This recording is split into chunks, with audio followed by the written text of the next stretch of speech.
Hi everyone, Blue Kibo here. Today I'm going to talk about another password manager called Bitwarden. Today we'll cover what Bitwarden is and how to set it up in detail. A lot of you guys have been asking me about Bitwarden, and this video will hopefully answer all of your questions. I've been using Bitwarden myself for about 1 year now as my daily driver, and I love it. Bitwarden is amazing. It's completely open source. The code is hosted on GitHub, and best of all, it has been thoroughly audited in 2020. So without wasting any more time, let's go right into it. So today we'll cover the Bitwarden website and its login page, and we'll also cover the browser extension. We will not cover the mobile apps or the desktop apps that Bitwarden also offers.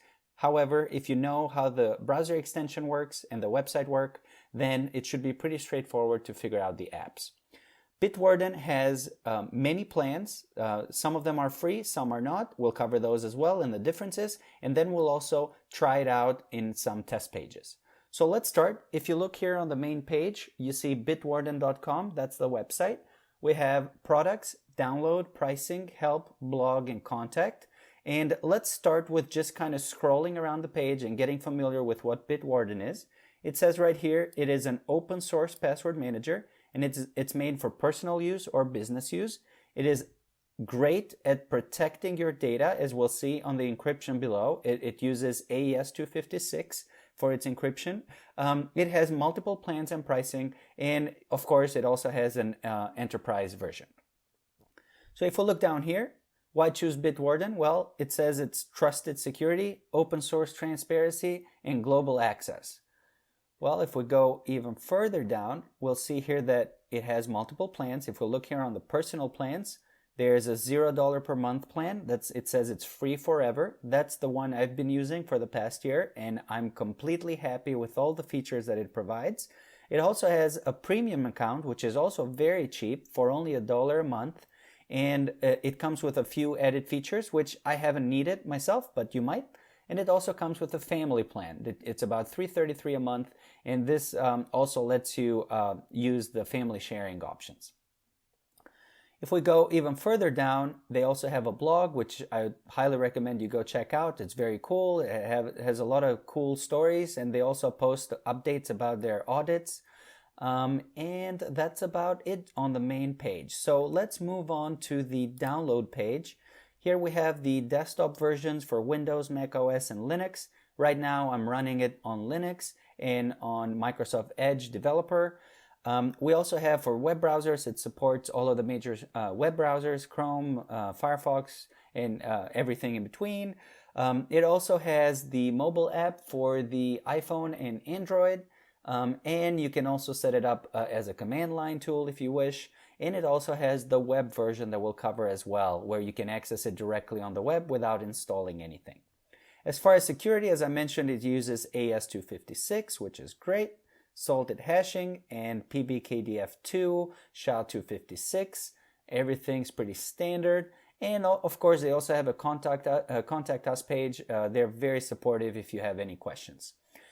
Okay, let's look at their GitHub page. Here it is. So Bitwarden is completely free and open source. It's hosted on GitHub.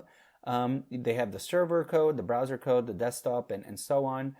If you're a programmer, if you'd like to a security researcher and you'd like to see how they're implementing everything, you can go straight into their GitHub code and look at that. As we said, Bitwarden is end-to-end encrypted. The Bitwarden server cannot encrypt your passwords at any point. They can only have the encrypted version of your passwords, and that lets them synchronize them between the browser extension, for example, and your phone. It has been third-party audited, as we'll see here. Actually, let's pull that up real quick. And let's go to the audit. There it is. So the 2020 security audit is complete. They got a third party to do this, a security firm, Cure53, and you can read the whole report. They also did another audit in 2018, and you can read the entire PDF if you'd like here. It's about 8 pages here for the summary, and you can see the full PDF as well if you'd like to see all the details about this audit. So overall, it was a successful audit, and any sort of issues that were found, Bitwarden has already fixed and patched. So of course, being an open source program is not enough.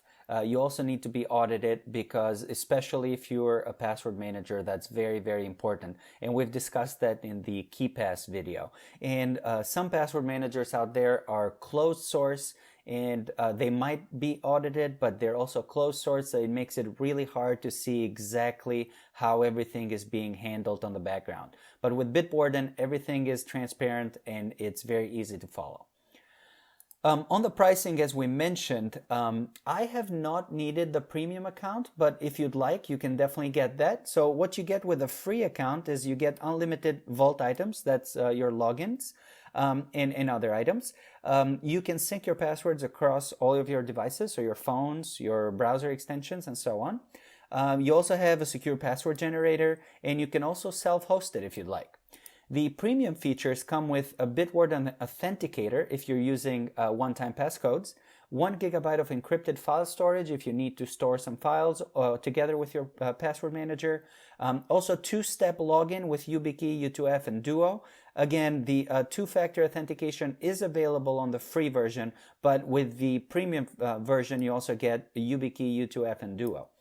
Vault health reports, these are great if you'd like to check if your passwords have been leaked or your accounts have been leaked. You can get a great health report, and it also tells you whether you need to update some of your passwords, maybe some of them are not strong enough, and things like that. And also you can set up emergency access if you want to have someone else have access to your account in case something happens.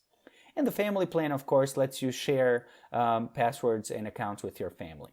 So today we'll cover the free version over here. That's the one I have, and that's the one I've set up for this video.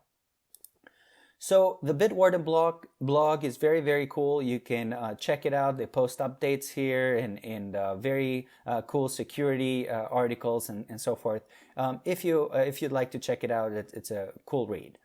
So let's go back to the main site. And what would you do if you wanted to set up an account? Well, there's a Get Started button right here. You click there, and then you can set up your account with your email address, your name, and a master password. So, of course, in the past videos, I've mentioned on KeePass and LastPass videos, the password manager is very, very, very important. I cannot stress that enough. It needs to be more of a passphrase than a password. We've talked about it being maybe a sentence if you'd like. It's something that's easy to remember but hard to guess and hard to brute force. You don't want it to be something that you write down necessarily, because if someone finds it written down somewhere, then there goes all of your accounts.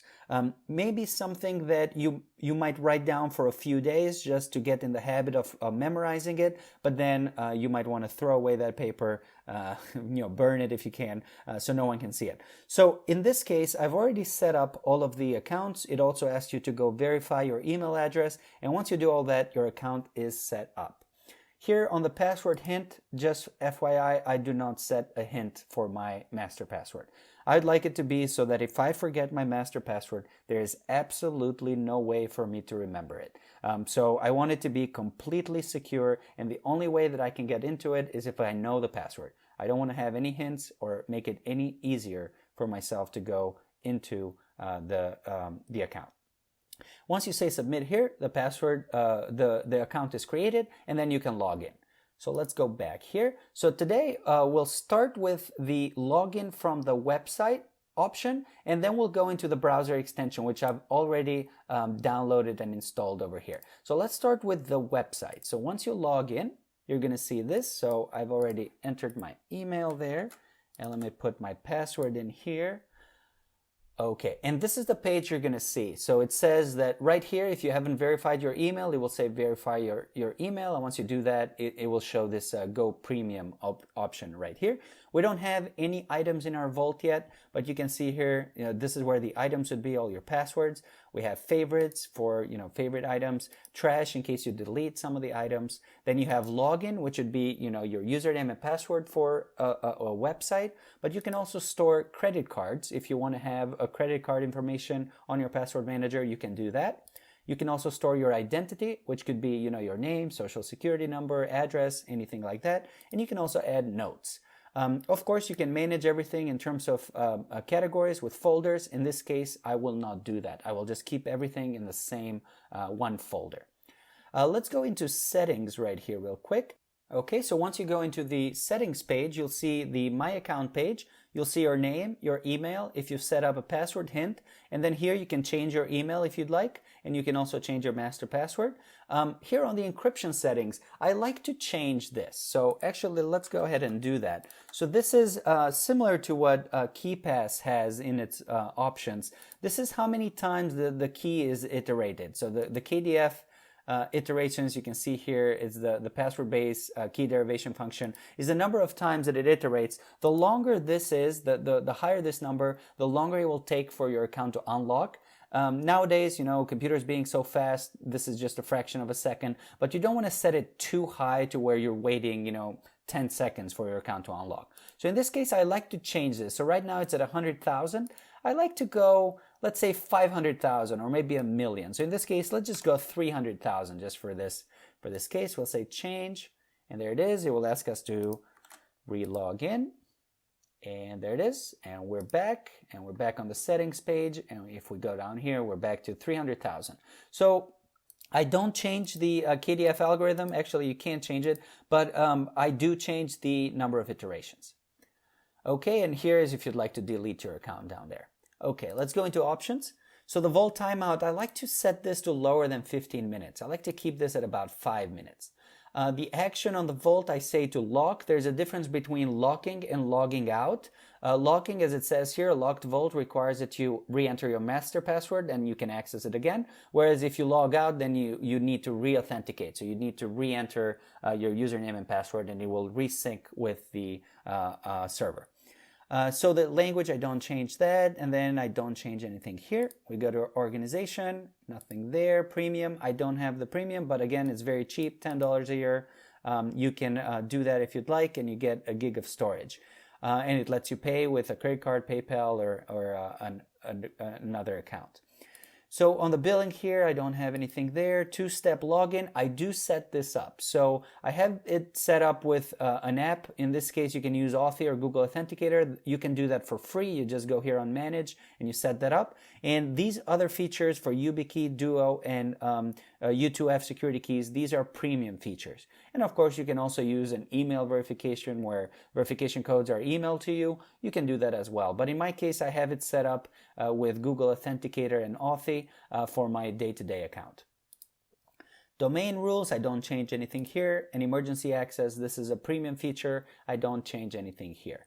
So once you've set that up and you're finished with the settings, we can go into tools. So here we have the password generator. So I like to change this. So the length, usually I like to go for something like 25 characters long, maybe at least 2 numbers, and maybe at least 2 special characters. And let me just add this special character here. And also I do like to check the avoid ambiguous characters, because it just makes the password easier to read and to type if you ever need to manually type it. And then you can just copy a password and paste it anywhere you'd like. If you like, you can regenerate more passwords, and there you go. So it's very easy to come from other password managers to Bitwarden. It has an import data feature here. You can import all kinds of files from LastPass, CSV files, Chrome CSV files, and so forth. And they're one click away, and you can easily import everything into Bitwarden. Very, very simple. Then you can also export your vault if you'd like it to go from Bitwarden to somewhere else, or you'd like to save the vault somewhere for backup, which I wouldn't recommend, but you could do that. You can do that here. You choose your file, and then you can just export it. And then there's all the premium features down here. What I mentioned, they're very useful if you'd like to get your exposed passwords report. It checks if your passwords have been leaked online, your reused passwords, your weak passwords. All of these reports are premium features except the data breach report, which is free. So you can check breaches on this email account, and it says that this email account was not found in any known data breaches. So that's pretty much all there is to it, to the website portion of Bitwarden. So in case you're in a library or somewhere where you'd like to log in and you can't really install an extension or the app, or you don't have your phone with you, you can just go straight to bitwarden.com, click on login, log in with your username and password, and you have access to all your Vault. Now we'll move on to the browser extension. So the browser extension, you can see it here. I have it installed for Edge here, but depending on the browser you have, it might look a little bit different, but the functionality is identical. So we'll click on login here. We'll log in with our username and password, and there we are. So now we have a few things on the bottom here. So let's start with all of them. Let's start with the tabs here. So the tab portion here shows you if there are any passwords stored for the site that you're looking at. So in this case, we're looking at the vault.bitwarden.com site, and it's telling us there are no logins available to autofill for this site. If we go to the My Vault page, this is where all of your logins will be stored. So right now we don't have any of them, but this has nothing to do with the logins that are related to the site you're on. This is just all of the logins in one place. Then you can go to the generator. As you saw in the website version, this is very similar. It gives you a password generator, and you can change a bunch of the settings. So in this case, let's just go 23 characters long, and then enable everything here, and then 2 minimum numbers, 2 minimum special characters, just the same as the website. And then of course you can just copy this, regenerate this password, and it makes it very easy. What I really like about Bitwarden is it also gives you a password history, which is really nice. In case you copy and paste the password somewhere and then maybe something happens, you didn't save it, something went wrong, you can go to the password history here and you see all of the passwords you've generated in the past, session. And you can just copy them based on the time. If you forgot one, it's right there. So Bitwarden makes it very easy to go back with all the generated passwords. And then the settings. Let's go through some of these. I like to change just a couple. The folders here, as I said, I don't organize things by folders, but you can. The sync here, you can sync your Vault. You can force it to sync if you know you made a change, for example, on your phone and you want it to sync with your browser extension, you can do that. Here, the Vault timeout, I leave it on browser restart. You can change that to, immediately lock or give you a minute and then lock and so on. I like to leave it on browser restart. So when I log in, I like to have it logged in for the entire browser session. And then when I'm done, I can close the browser and then Bitwarden just logs me out. The Vault timeout action, I like to keep it as locked. So this way I don't need to re-log in. I can just type in my master password and I'm back to logged in. So Bitwarden just does that by storing the Vault and then locking it instead of having to just delete the Vault and then every time you log in to re-download it from the server. You can also unlock it with a PIN. I wouldn't recommend that. I like just having the master password login. You can also add biometrics if you'd like to unlock it that way. You can lock it now. You can set up the two-step login if you'd like, as we talked about in the website. And there's some premium membership features down here. You can change your master password. You can look at your fingerprint phrase. You can log out. Of course, importing items is the same as the website, exporting the Vault, sharing your Vault, and you also can go to the Bitwarden Web Vault, which is the website down here. On the options, I do like to disable this. It's disabled by default, actually, but I don't enable the autofill on page load. I like to autofill my passwords only when I want to do that. I do change this, however, clear clipboard. I set it to 30 seconds. So what that means is anytime you copy a password from Bitwarden, it gives you 30 seconds to paste it somewhere, and then after that, it will clear it. Very similar to what KeePass does. And then I don't change anything else down here, so everything there is the default. Okay, let's see down here, and that's it. So that's pretty much it. You see how simple Bitwarden is. It has everything is straightforward, is ready to go. It's very, very simple. So let's start with creating a login. So to do that, I'm going to go to this page. And let's try our login here. So we're going to try to log in, put an email and a password, and see what Bitwarden does when it recognizes that you've logged into a new website. So here for email, I'm just going to type random stuff and a random password, and then I'm going to say submit, and there it goes. It says, should Bitwarden remember this password for you? I'll say yes, save now. And if we go here now, Here on the tab, because we're on this site, it will show that we have one login available for the site test.com. And if we go to My Vaults, we also have this page. It shows that we have one login, 0 credit cards, 0 identities, 0 secure notes, and then here are all the things, in this case, not organized in folders. They're just all without folders. So it's the test.com login. So if you wanted to change it, you can just click it, you go to Edit, and then you can change the name, you can change the username, or the password, or the URL. And if you're using the apps on your phone, then the URL might be different on the phone, so you might have more than one URL being added as you use Bitwarden on your phone, but that's fine. You can have more than one URL attached to one login. And down here, we can make it a favorite if you like, and you can also assign it to a folder and add some notes if you like. Also here, it's a very cool feature. It's the custom fields. So you can have a text field, a hidden field, or a Boolean, which is a true or false. Let's make it a hidden field, and then in cases where you need maybe 2 passwords, so I'll just call this password 2, and then in this value here, right, we can have our second password. And this way, some websites require you to have 2 passwords. You can do that with the custom fields down here. And then we can say save. So if you wanted to log in now to this page, you can you see the 1 there. It says that you have 1 login for this account. You can just click on that and then click on the account that you wanted to autofill. As you saw, Bitwarden just autofilled it. Let me just delete it and do that again.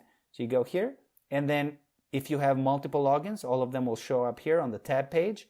And then in this case, we only have 1. We just click it and it fills it up.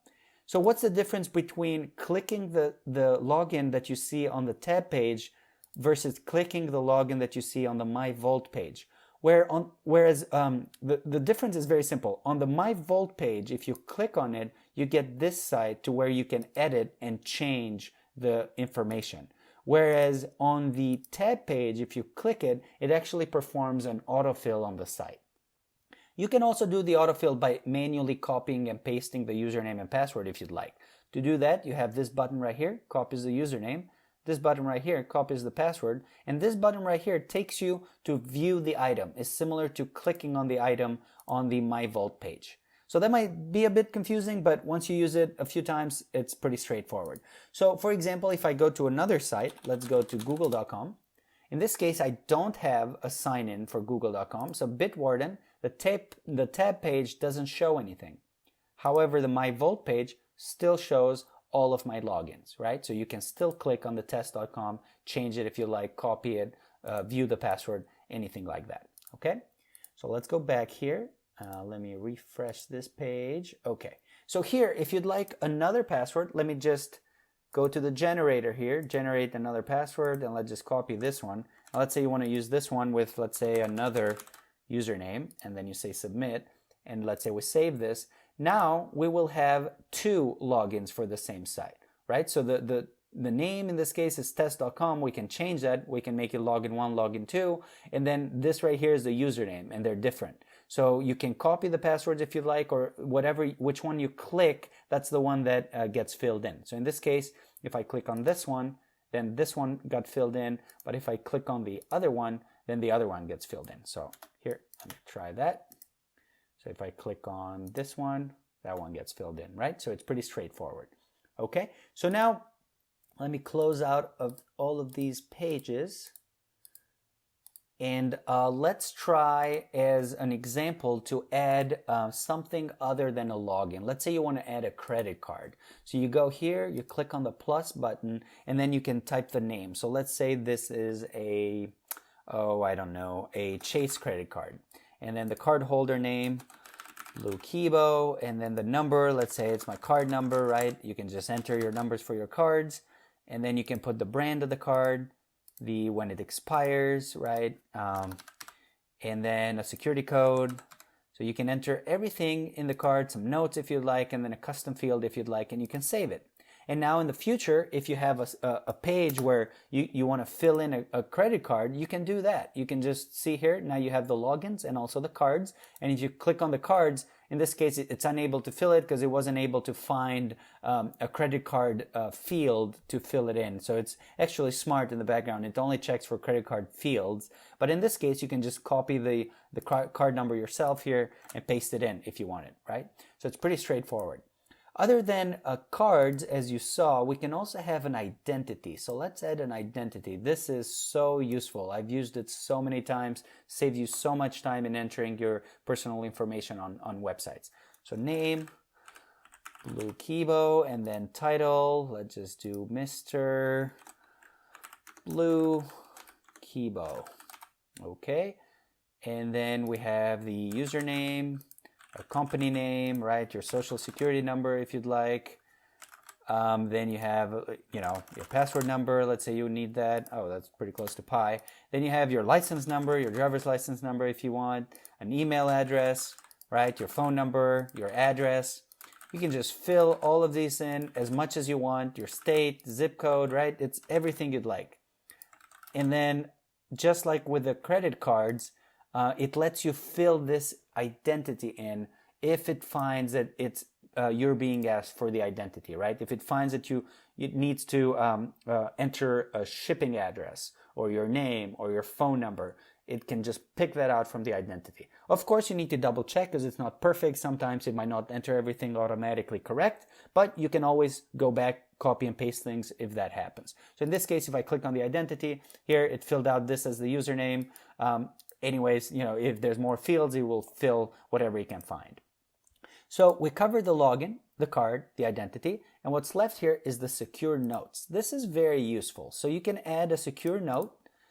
So this could be anything, right? You can name the note. Let's name it note 1.